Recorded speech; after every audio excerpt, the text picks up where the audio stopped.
Friend, welcome to my channel. ఈరోజు మనం మేరే Sai 1187 episode తెలుగులో తెలుసుకుందాము.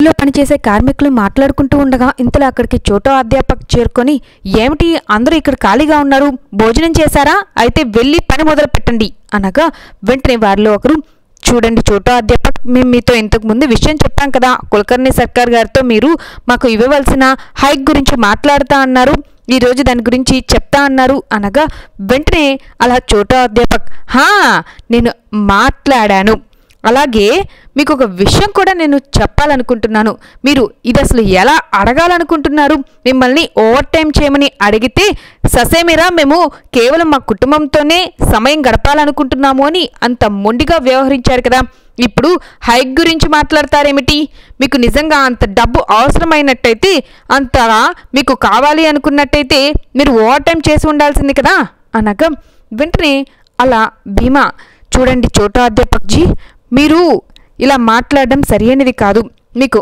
మిల్లులో మంచిగా ప్రాఫిట్స్ వస్తున్నాయి, మేము కూడా సక్రమంగానే పని చేస్తున్నాము, దానికి తగ్గట్టుగా మాకు కూడా మీరు ఎంతో కొంత బోనస్ రూపంలో ఇవ్వాల్సి ఉంటుంది, కేవలం లభించే ప్రాఫిట్స్ మీరు మాత్రమే పొందుతూ మాకు మాత్రం ఇంతకుముందు మాదిరిగానే నామమాత్రకంగా జీతాలు ఇస్తూ ఉంటే మాకు హైకులు ఇవ్వకపోతే అడగడంలో తప్పేముంది చెప్పండి అని నిలదీస్తూ అడుగుతారు. వెంటనే చోటో అధ్యాపక్, సరే నేను ఈ విషయం గురించి తర్వాత చర్చిస్తాను, మొదట అందరూ పనికి వెళ్ళండి అనగా ఇంతలో ఒకవైపు నుంచి సంతాపంతా వినండి, ముంబై నాట్య మండలికి సంబంధించిన ఒక రాణి ఇప్పుడు షిరిడీలోకి ప్రవేశించింది, ఆమె తన యొక్క నృత్యంతో అందరినీ అలరించబోతుంది, నాట్య మండలి ఇప్పుడు సక్రమంగానే అందరి ముందుకి వచ్చింది, మీ అందరూ ఆమె యొక్క ప్రోగ్రాంని చూడాలనుకున్నట్టయితే మీరు తప్పకుండా రండి, ఆస్వాదించండి, మీ అందరికీ ఉన్న స్ట్రెస్ని దూరం చేసుకోండి అని చెప్పి అలా సంతాపంతా మాట్లాడుతూ ఉంటారు. వెంటనే అలా కార్మికుల్లో ఒకరు, నిన్న ఒక అమ్మాయి నాట్యం చేస్తుంటే నేను చూశాను, వివాహ మహోత్సవంలో, నీకు తెలుసా ఒక కళాకారిణి ఎంత చక్కగా నాట్యం చేసిందో, ఆమె చూడడానికి ఎంత అందంగా ఉందో, రెండు కళ్ళు సరిపోలేదంటే ఇంకా అర్థం చేసుకో, ఆమె యొక్క నాట్యాన్ని మనం చూడతా అలా ఉండిపోవచ్చు, మైమర్చిపోవచ్చు, అంతగా ఉంది అని మాట్లాడుకుంటూ ఉంటారు. ఇంతలో అలా కులకర్ణి సర్కార్ బల్వంత్ ఇద్దరూ ఇందాకటి వరకు వాళ్ళు హైక్ గురించి గొడవ పడుతూ ఉన్నారు, ఇంతలో ఈ యొక్క సంభాషణ విన్నారో లేదో దాని గురించి వాళ్ళు మర్చిపోయారు, ఇదే ఆ యొక్క మాయ, అందుకనే నేను కళావతిని ఇక్కడికి రప్పించింది అని చెప్పి అలా వాళ్ళ ఇద్దరు చర్చించుకుంటూ, వీరికి డబ్బు అవసరం ఉంటుంది, ఆ కళావతి ప్రోగ్రాం చూడడానికి డబ్బు కావాలి కాబట్టి వాళ్ళే ఓవర్ టైం చేయడానికి ఇష్టపడతారు, ఇది ఒక రకంగా మనకి అనుకూలమైన అవకాశం అని చెప్పి అలా వాళ్ళు సంబరపడుతూ మాట్లాడుకుంటూ ఉంటారు. ఇంతలో చోటో అధ్యాపక్ కూడా ఆ యొక్క సంభాషణని విని, అరే మంచి అవకాశం అని చెప్పి అలా మాట్లాడుకుంటూ ఉంటాడు తనలో తాను. ఇంతలో భీమా, నాకేమీ ఇటువంటివి చూడాలి అనిపించడం లేదు, ఎందుకంటే అసలు సమయం వృధా, డబ్బు వృధా తప్ప దీనివల్ల ఏమీ ఉపయోగం ఉండదు అని చెప్పి అంటారు. ఇంతలో అలా వాళ్ళంతా మాట్లాడుకుంటూ ఉంటారు. సంతాపంతా ఇద్దరూ, నిజం చెప్పాలంటే ఆమె యొక్క నాట్యం చూడాలని నాకు కూడా అనిపిస్తుంది, గ్రామం అంతా ఇప్పుడు ఆమె గురించి చర్చించుకుంటూ ఉంటారు, కాబట్టి మనం కూడా వీలైనంత త్వరగా వెళ్ళి ఆ నాట్యాన్ని చూడాలి, అందరి దగ్గర డబ్బు ఉన్నా లేకపోయినా కూడా ఈ నాట్యం చూడడం కోసం అందరూ పరిగెడుతూ వచ్చేటట్టున్నారు అని మాట్లాడుకుంటూ కొంత దూరం వెళ్ళేసరికి అలా పాటేల్ గారు, బాయిజమ్మ అందరూ వారి మనుషులతో పాటు అక్కడికి చేరుకొని అడ్డుగా ఉంటారు. వెంటనే సంతాజీ, ఏమిటి అందరూ కట్టకట్టుకొని ఒక్కసారిగా వచ్చారు, ఎందుకు ఇక్కడ నుంచున్నారు అనగా పాటేల్ గారు, చూడండి గ్రామంలో ఇటువంటి నాట్య మండలిని మేము ప్రవేశింపజేయనీయము, ఆమె ఇక్కడ నాట్యం చేయడానికి ఏమాత్రం వీల్లేదు అని అంటారు. వెంటనే అలా సంతాపంతా చాలా పెద్దగా నవ్వుతూ, మీకు ఏమర్థమైంది, ఇది కులకర్ణి సర్కార్ గారి ఆదేశం, ఎవ్వరూ ఆపడానికి ప్రయత్నం చేసినప్పటికీ కూడాను ఇది ఆగదు, వెళ్ళండి అందరూ ఇక్కడి నుంచి అని కోపంగా అంటారు. వెంటనే అలా కేశవ్ తాత్య కలగజేసుకొని, చూడండి మీ అందరూ ఏమనుకున్నా కూడా మేము మాత్రం ఈ యొక్క ప్రదర్శనని జరగనివ్వబోము, అసలు ఇటువంటివి షిరిడీలోనికి మేము ప్రవేశించజేయడమే తప్పు, ఇక ఈ షిరిడి గ్రామంలో ఇటువంటి నృత్యాలని మేము జరగనివ్వము, ఇది చాలా ప్రశాంతమైన గ్రామం అనగా ఇంతలో కులకర్ణి సర్కార్ అక్కడికి చేరుకొని ఈ గ్రామం నాది, నా ఆధీనంలో ఉంది, ఈ గ్రామానికి అధిపతిని నేను, నా అనుమతితోనే ఈ గ్రామంలో ఇటువంటి నాట్య మండలిని నేను ప్రవేశింపజేశాను. మీ అందరికీ ఇష్టం ఉంటే రండి, లేదంటే మానుకోండి, అంతేకాని కళావతి ప్రోగ్రాం మాత్రం జరిగి తీరుతుంది. దానికి ఎవరైనా ససేమిరా కాదు లేదు అని అడ్డుపడే ప్రయత్నం చేస్తే తీవ్ర పరిణామాలు ఎదుర్కోవాల్సిన పరిస్థితులు నెలకొంటాయి, ఎవరైనా సరే అని అంటారు. ఇంతలో అలా కేశవ్ తాత్య ఇద్దరు ఆవేశంగా ముందుకు వెళ్తారు. కులకర్ణి సర్కార్ మనుషులు అలా వాళ్ళని పట్టుకుంటారు. ఇంతలో అదే సమయానికి సాయి నెమ్మదిగా నడుచుకొని అక్కడికి చేరుకుంటారు. వెంటనే కులకర్ణి సర్కార్ హరి ఓం హరి ఓం, ఈ ఫకీర్ వలన ఇవన్నీ జరుగుతుంది చూడండి. ఈ ఫకీరు ప్రవచనాలు చెప్పుకుంటూ అందరినీ దగ్గర చేర్చుకుంటూ ఉంటాడు కదా, ఆ ఫకీర్ ప్రవచనాలతోనే మీ అందరూ కూడా ఇలాగే మాట్లాడటం మొదలు పెట్టారు. అతను తన మాయాజాలాన్ని ప్రదర్శిస్తూ ఉంటాడు కదా, కాబట్టి మీ అందరికీ నేను ఒకటి చెప్పాలనుకుంటున్నాను. అది ఏమిటి అంటే, కావాలంటే తన మాయాజాలాన్ని ఉపయోగించి ఆపుకునే ప్రయత్నం చేయమనండి, అది అసంభవం అని మీకే అర్థమవుతుంది అనగా వెంటనే సాయి చూడండి సర్కార్జీ, నేను చెప్పాలనుకుంటుంది ఒకటే, ఎవరికి ఎటువంటి హాని కలగకూడదు, ఎవరికి ఇబ్బంది కలగకూడదు ఒకటి ఏదైనా కార్యక్రమం జరుగుతుంటే అని అలా మాట్లాడుతూ ఉంటారు. వెంటనే కులకర్ణి సర్కార్ ఫకీర్ చూడు, నేను నిన్ను ఈ గ్రామంలో ఉండనిస్తున్నాను అంతే, నీవు అమాంతం దానికే నీవు ఇక్కడ ఉండిపోతూ ఇలా మాట్లాడుతూ ఉండడం సరి అనేది కాదు.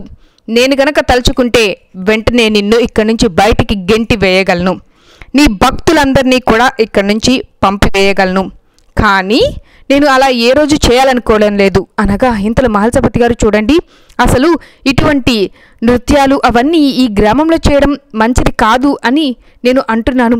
ఇక్కడ ఉన్న యువత మీద అలాగే పిల్లల మీద ఈ ప్రభావం పడుతుంది, అది మంచి పద్ధతి కాదు. ఏది ఏమైనా కూడా ఆ కళావతిని ఇప్పుడు నాట్యం చేయనివ్వబోను అని అంటారు.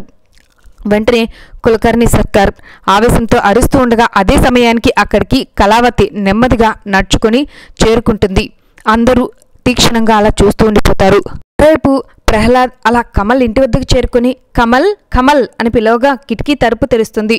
వెంటనే ప్రహ్లాద్ చూడు, మున్ను నీ కోసం ఎదురు చూస్తున్నాడు, నీతో ఆడుకోవాలని ఉంది అనుకుంటాను అనగా వెంటనే అలా ఆమె హా అని అంటుంది. వెంటనే ప్రహ్లాద్ చూడు, నిన్ను చూడగానే వాడు ఎంత సంతోషంగా ఉన్నాడో, అవును నీవు ఎప్పుడు ఈ కిటికీలోంచి మాట్లాడమేనా, బయటికి వచ్చేదేమైనా ఉందా అనగా అలా కమల్ బయటికి వస్తాడు. వెంటనే మున్నుని తన చేతిలోనికి తీసుకొని అలా దాన్ని ఆడించే ప్రయత్నం చేస్తూ ఉంటారు. వెంటనే ప్రహ్లాద్ అవును నీవు నాకు ఒక విషయం చెప్పు, అసలు నీవు ఇలా కిటికీలోంచి ఎందుకు వస్తున్నావు, ఎందుకు ఇలా చేస్తున్నావు, అసలు నీవు ఎప్పుడు ఎక్కువగా మాట్లాడవు, చాలా మౌనంగా ఉంటావు. సాయి చెప్పారు ఇలా ఉండే వాళ్ళకి వినికిడి జ్ఞానం ఎక్కువగా ఉంటుందని. నీకు తెలుసా, నా స్నేహితులు అందరం అయితే ఎక్కువ మాట్లాడతాము, అలాగే అల్లరి ఎక్కువ చేస్తాము, వినడం కూడా బాగా వింటాము అని చెప్పి వాళ్ళు మాట్లాడుకుంటూ ఉండగానే అక్కడికి స్నేహితులు చేరుకోగా నేను ఇప్పుడే మిమ్మల్ని చెప్తున్నాను అని, ఇదిగో వీళ్ళు నా స్నేహితులు కమల్, రాగిని, నందు, చేతన్, మేము అందరం కలిసి ఎప్పుడు ఆడుకుంటూ ఉంటాము అనగా వెంటనే కమల్ అవునా అని అంటుంది. ఇంతలో చేతన్ ఇదేమిటి, ఈమె గొంతు అలా ఆడవారి గొంతులాగా ఉంది అని చెప్పి అలా ఒక్కసారిగా వెక్కిరించడం మొదలు పెడతాడు.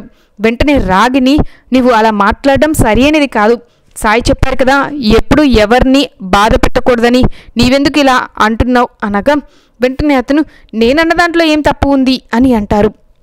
ఇంతలో ఒకసారిగా ఆమె అక్కడి నుంచి తలుపులోకి వెళ్ళిపోయి కిటికీని అలా మూసేసుకుంటుంది. చేసేదేమీ లేక చేతన్ బాధగా మౌనంగా ఉండిపోతాడు. రేపు కళావతి అక్కడికి చేరుకుని సాయికి నమస్కరించగా సాయి రాముడు మేలు చేయాలి అని ఆశీర్వదిస్తారు. వెంటనే ఆమె మీరు నన్ను గుర్తుపట్టారా, ఇంతకుముందే మనం 2 సార్లు కలిశాము అనగా వెంటనే అందరూ ఆశ్చర్యపోతారు ఇదేలా సంభవం అని. ఇంతలో ఆమె ఇంతకుముందు నేను ఒక వివాహ మహోత్సవంలో నాట్యం చేస్తూ కలిశాను, అంతకుముందు మేము షిరిడీ వస్తున్నప్పుడు మా యొక్క బండి ఆ రోజున విరక్కపోయి మేము ఇబ్బంది పడుతూ ఉండగా ఎంతమంది ప్రయత్నం చేసినప్పటికీ కూడాను బండి కదలలేదు. అదే సమయానికి మీరు అక్కడికి చేరుకొని మీ అందరూ బండిలోనే కూర్చోండి, నేను మీ బండిని నెట్టే ప్రయత్నం చేస్తాను అన్నారు. ఆ తర్వాత మీరు కేవలం మీ యొక్క ప్రయత్నం ద్వారానే బండి ఇరుక్కున్నది, బయటికి వచ్చింది, మేము సురక్షితంగా బయటికి వచ్చి ఇలా షిరిడీకి చేరుకోగలిగాము. ఇదంతటికీ కారణం మీరే అని చెప్పి అలా జరిగిన సంఘటనని గుర్తు చేసుకొని నాకు మీ ఆశీస్సులు ఉన్నాయని భావిస్తున్నాను అని చెప్పి ఆ తర్వాత చూడండి మీ యొక్క వృత్తి ఏమిటి అని మహల్సపతి గారిని అడుగుతుంది. అతను నేను పూజారిగా ఉంటాను, అలాగే బంగారాన్ని కుదవ పెట్టుకుంటూ ఉంటాను అనగా ఆ తర్వాత మీ వృత్తి ఏమిటి అని ఇంకొకరిని అడుగుతుంది. నేను ఒక ఫార్మర్ని, వ్యవసాయం చేస్తానని చెబుతారు. ఇలా వారి వారి వృత్తులు అడిగి నేను కూడా ఒక ఆర్టిస్ట్ని, నేను డ్యాన్స్ చేస్తూ ఉంటాను, నేను నా కళతో నా యొక్క జీవనాధారాన్ని ముందుకు తీసుకొని వెళ్ళే ప్రయత్నం చేయగలుగుతున్నాను అనగా ఇంతలో సాయి ఇప్పుడు నేను నిన్ను కొన్ని ప్రశ్నలు అడుగుతాను, దానికి నీవు సమాధానం చెప్తావా అని అంటారు. ఆమహా అనగా నీవు ఈ నృత్యాన్ని నీ యొక్క జీవనోపాధిగా ఎంచుకోవడానికి గల కారణం ఏమిటి అని అడుగుతారు. వెంటనే ఆమె చెప్పాలనుకుంటుంది, కానీ పిల్లై ముందు రోజు బెదిరించిన ఆ సంభాషణ కళ్ళ ముందు మెదలడంతో మౌనంగా ఉంటుంది.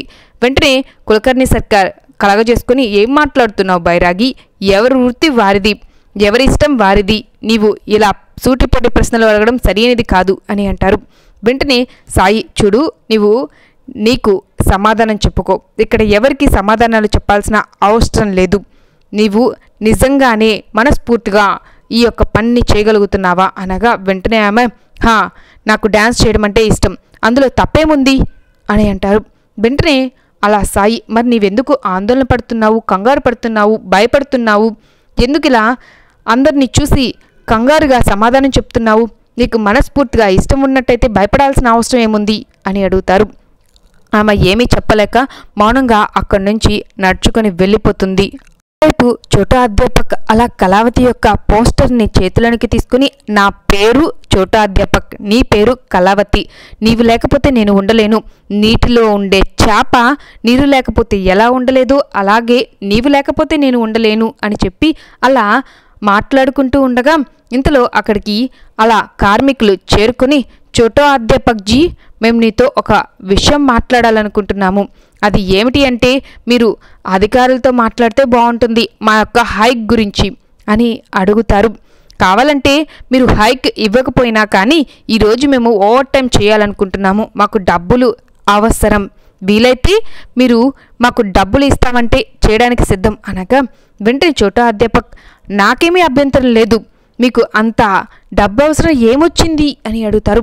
వెంటనే వాళ్ళు మేము కళావతి షో చూడాలనుకుంటున్నాము, అందుకనే ఓవర్ టైం చేయాలనుకుంటున్నాము, ఎలా అంటే మీరు అదే ఇప్పుడు నీరు లేని చేపలాగా ఎలా ఇబ్బంది పడుతున్నారో మేము కూడా అలాగే ఇబ్బంది పడతాం ఈ షోకి వెళ్ళకపోతే అని అంటారు.